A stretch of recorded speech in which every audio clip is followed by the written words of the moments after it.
Cette vidéo est sponsorisée par ma propre entreprise. Découvrez Tellington, l'application de Superflame Studio qui vous permet d'écouter des fictions audio originales, pensées dès l'écriture pour être écoutées. Sur Tellington, vous retrouverez toutes les Superflame Stories et plus encore, avec des histoires qui n'ont jamais été diffusées sur YouTube. Les démons d'Hugo, qui racontent comment un jeune homme qui se met à entendre des voix se rend compte qu'il est l'hôte de 4 démons élémentaires. Un conte envoûtant, dans lequel vous croiserez Andrew Bennett. Talion l'exilé, qui est une parenthèse de la vie du propriétaire de porte sulfureux qui fut banni de son monde pour avoir commis de nombreux massacres. Toujours accompagné de son fidèle animal de compagnie Lumine, il accepte une mission dangereuse pour obtenir le pardon. La forêt sans fin. Une histoire aussi incroyable que dérangeante, dans laquelle un groupe d'adolescents se retrouve piégé dans une forêt peuplée de créatures magiques. Avec l'aide de la sorcière Nasméride, ils affronteront bien des dangers, dans l'espoir de trouver une sortie. Toutes ces histoires sont à retrouver dès maintenant dans Tellington. Les 3 premiers épisodes de chaque série sont gratuits. Vous pourrez également retrouver gratuitement l'intégralité des épisodes du calendrier de cette année, avec plusieurs heures d'avance sur les diffusions YouTube. Téléchargez dès maintenant Tellington. Le lien est dans la description.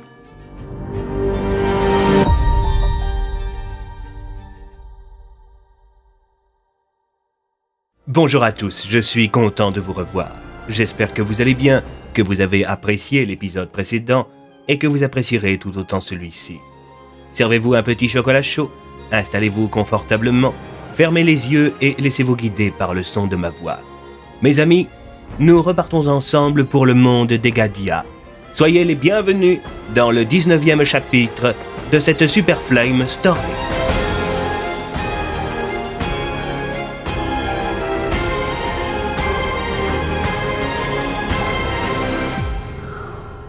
La 5e porte, chapitre 19, 19 décembre.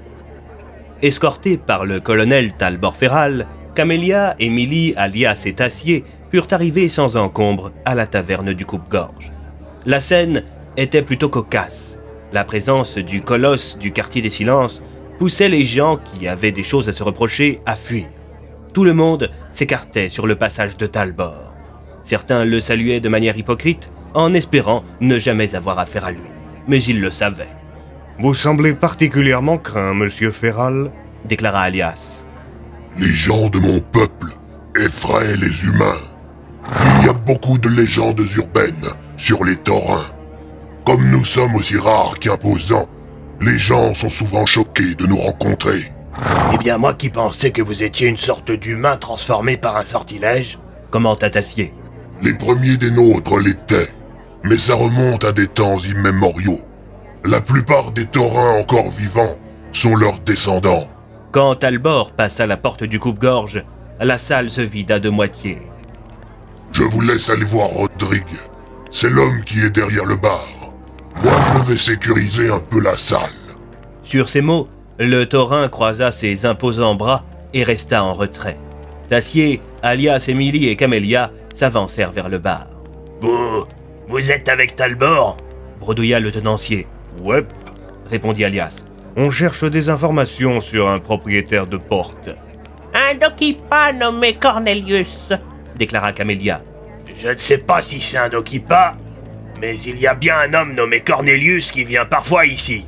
Il a un style vestimentaire particulier, dirons-nous. »« C'est sûrement lui » s'exclama Camélia. « Ce vieux bougre est presque aussi vieux que moi. Et il porte toujours sa foutue toge. »« Exactement, » reprit Rodrigue. « Un vieux barbu avec une toge blanche qui n'arrête pas de parler de temps immémoriaux, de dieux et de magie. »« C'est totalement lui, » déclara Camélia. « Vous semblez bien le connaître, » répondit Tassier. « Bien évidemment qu'elle me connaît bien, » lança un vieillard depuis l'autre bout du bar. « Camélia est ma compagne. » Alias, Tassier et Émilie se regardèrent. Camélia se précipita vers le vieil homme qui la serra immédiatement dans ses bras avant de lui faire un bisou sur le front. « Tu m'as manqué, ma chère. »« Ne commence pas à jouer les mielleux, Cornelius. On a du pain sur la planche. » répondit Camélia. Alias se tourna vers Tassier et Émilie. « Elle aurait quand même pu nous prévenir. » 2 âmes vieilles de plusieurs centaines d'années qui se retrouvent après une longue séparation. C'est si beau. » Pendant ce temps, alors que Talion était reparti pour Isenak, l'inspecteur Bloom était assis dans un fauteuil qui se trouvait dans la porte d'Andrew Bennett. « Ça fait plaisir de vous revoir, Nathan !» lança la voix rauque d'un corbeau du haut d'une bibliothèque. Moi aussi, ça me fait plaisir, Hariko, répondit l'inspecteur. Andrew reprit. Donc, ce fameux Oshihiro Akubo a réussi à générer une sorte de bulle temporelle au-dessus de Marmottin. Oui, c'est ça. Et sait-on combien de temps durera cette bulle? Je n'en ai pas la moindre idée, mon cher Andrew. Sur ces mots, le propriétaire de porte se mit à fouiller dans les tiroirs de son bureau. Il finit par sortir une petite boîte de laquelle il tira une grosse pierre bleutée qui était recouverte d'un chiffon. « Qu'est-ce que c'est » demanda l'inspecteur au propriétaire de porte. « Eh bien ça, mon cher Nathan, c'est une pierre de vision. Elle permet de savoir ce qui se passe dans un endroit donné. Mais pour que cela fonctionne, il faut penser à une personne pour laquelle on a un lien affectif très puissant. Sinon, la liaison ne se fait pas. » Le Dokipa tendit la pierre à l'inspecteur Bloom. « Attendez, quoi? Vous voulez que ce soit moi qui l'utilise ?» Oui, Marmottin est très loin des Gadias. Je n'ai pas de lien suffisamment puissant avec les gens du village. C'est vous qui allez effectuer la liaison magique. Ma foi, pourquoi pas. Comment on procède? Posez vos deux mains sur la pierre, fermez les yeux et pensez à un de vos proches. Essayez de vous remémorer un souvenir puissant qui vous lie. L'inspecteur se concentra. Au début tendu, il finit par s'apaiser en se remémorant un des moments fondateurs de sa vie. La première fois qu'il avait pris son fils Léo dans ses bras. Soudain, la pierre de vision s'illumina. En son sein, d'une sorte d'aurore boréale, jaillirent des images. Que voyez-vous, inspecteur? Je vois mon fils, il est dans un bus avec ma femme et mon autre fils. Ils sont figés, le bus est à quelques kilomètres de Marmottin. Très bien, parfait. Maintenant, tout en restant concentré sur les sensations liées à cet instant et cet endroit, je vais vous demander d'imaginer que vous vous déplacez. Soudain, les images bougèrent légèrement. C'était comme si l'inspecteur était là-bas, dans l'autobus, et qu'il ne subissait pas les effets de la bulle temporelle. La pierre de vision voyait ce qu'il percevait. C'est très bien, Nathan. Imaginez que vous sortez du bus, que vous remontez le long de la route. Les images bougèrent de nouveau, mais à une vitesse très lente. Vous êtes à la fois ici et là-bas, Nathan. Vous n'êtes pas limité par votre enveloppe corporelle grâce à la pierre. Vous pouvez déplacer votre attention aussi vite que vous le voulez. L'inspecteur prit une grande inspiration. Soudain, les images se mirent à défiler à une allure phénoménale. En une fraction de seconde, dans la pierre, on pouvait voir le centre de Marmottin. C'est très bien, inspecteur. Maintenant, essayez d'aller là où se trouve Oshihiro. Nouveau défilement d'images. Maintenant, la pierre de vision montrait les abords de l'anomalie. On pouvait voir que l'explosion avait avancé de quelques mètres à peine depuis la dernière fois. Oshihiro était toujours là, auprès de son sabre. À ses côtés se trouvait sa femme. Elle continuait de s'occuper de lui. Soudain, la vieille Nomiko se sentit observée. Elle se mit à regarder un peu partout autour d'elle. « Waouh, qu'est-ce qui se passe ?» demanda Nathan un peu perturbé. « Cette femme sent la présence de la pierre. Ça arrive parfois. Ne vous en faites pas. Essayez de vous rapprocher de la lame d'Oshihiro, je vous prie. » Bloom s'exécuta et Andrew poursuivit. « Parfait. Il nous reste encore quelques jours, je pense. Tout va bien, Nathan. Je suis fier de vous. Vous pouvez rompre le lien. » L'inspecteur rouvrit les yeux et retira ses mains de la pierre de vision. Andrew la recouvrit et la remit dans sa boîte. « Pourquoi est-ce que vous avez mis un chiffon par-dessus » ? Eh bien, certaines personnes peuvent non seulement sentir les pierres de vision, mais aussi remonter le lien jusqu'à celui qui les utilise. Certaines créatures et personnes malfaisantes utilisent parfois les pierres de vision pour s'en prendre à leurs utilisateurs. Le chiffon les rend aveugles. Je vois. Vous avez déjà entendu parler du sortilège de l'ultime prison? Oui, il nécessite 5 propriétaires de porte, il me semble. Pourquoi? Car d'après le professeur Klaus Sattler, c'est le seul moyen que nous avons de contenir l'anomalie qui menace de raser le village. Oui, je vois. C'est une possibilité, en effet. Reste à trouver 5 propriétaires de porte. Eh bien, avec vous, Talion et Camélia, ça fait 3. Et en supposant que les autres parviennent à trouver Cornelius, on en aura 4.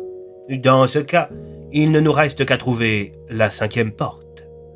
Le colonel Talbot Ferral avait escorté Camélia, Cornelius, Emily alias Cétacier jusqu'à l'auberge du Gai Voyageur. Dans la salle principale, ils retrouvèrent Fonk et Oswald. Ils étaient en train de boire un chocolat chaud. Quand il vit Cornelius, Oswald se mit à sauter sur place. Visiblement, l'ancien propriétaire de porte connaissait plutôt bien le vieux barbu en toge qui venait de pénétrer dans l'établissement. Les membres du groupe rapprochèrent plusieurs tables et s'assirent tous ensemble. Bientôt, ils furent rejoints par Andrew et Bloom. Quand les autres virent Bennett, ce fut une véritable explosion de joie. L'homme à l'étrange porte ne put s'empêcher de verser une petite larme. Oh, comme je suis content de vous revoir, mes amis. Nous aurions préféré que ce soit dans d'autres circonstances, lança Alias en serrant dans ses bras l'homme à l'étrange porte. Tout ce surplus d'émotions me débecte, lança Rico en sautillant sur le sol.